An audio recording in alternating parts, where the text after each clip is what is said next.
Baadhi ya viongozi wa upinzani leo walifanya mkutano mkubwa wa kisiasa katika uwanja wa Tononoka uliovutia umati mkubwa wa wananchi na kuashiria mwelekeo mpya wa kisiasa kuelekea chaguzi zijazo. Mkutano huo uliongozwa na kinara wa Wiper Kalonzo Musyoka na kuhudhuriwa na viongozi kadha mashuhuri akiwemo Rigathi Gachagua, Eugene Wamalwa, Justin Muturi na Mohamed Ali.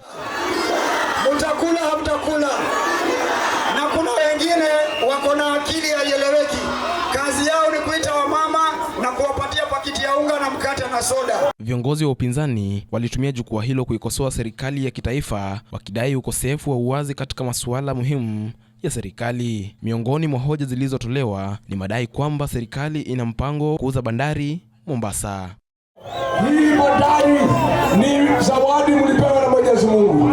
Watoto wa pwani hawapati ajira katika bandari.